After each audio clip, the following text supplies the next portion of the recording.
Okay, so video number 8. So this one I'm going to talk about having your horse prepared for treatment, and the whole unloading process and getting her into the college there. So like I said, back up. We've driven the 3 hours in the dark, right? So back up. They do this big roll up door. It is bright. It is concrete. It is people everywhere type situation.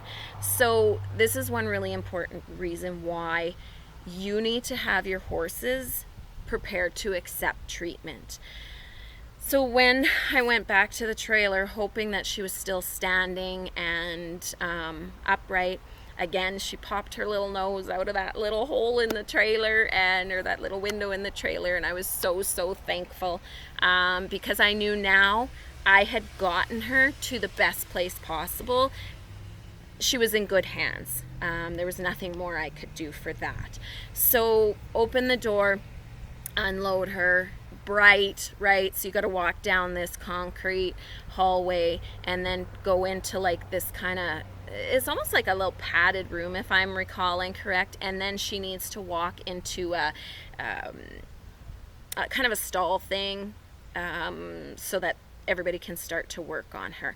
So it was at this point that the emotions started to hit. And I'll talk about that in a minute here, but I do want to talk about having your horse prepped to accept treatment. There was people everywhere, which I was thankful for. Don't get me wrong, I'm very thankful for that. But as a horse coming into that situation, there was people, putting things down her throat and putting things up the other end, and there was people checking her vitals. There was people everywhere doing everything. There was a lot of people going a lot of different places.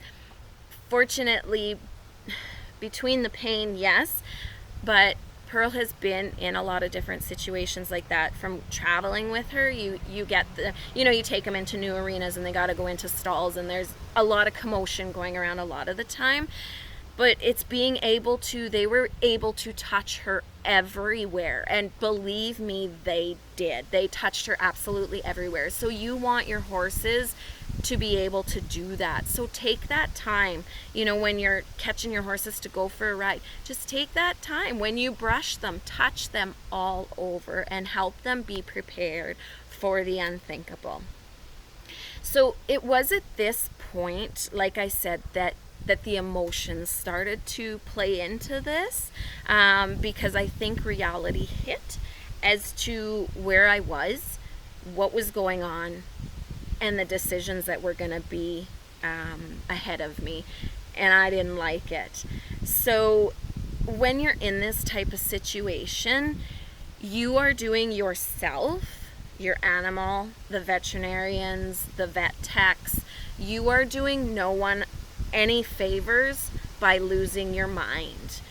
Not saying I didn't, but the one thing I did was I removed myself from the situation because I knew if I would get too emotional in that room, that's going to affect Pearl, and that is going to affect all of the people in that room.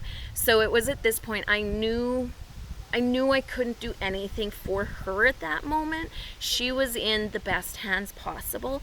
So I did remove myself from that situation and give myself some time just to go,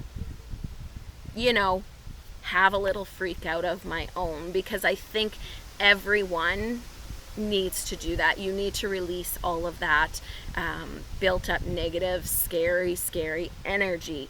And it's best to do that out on your own somewhere rather than in, and affecting the work that is being done to your horse at that time.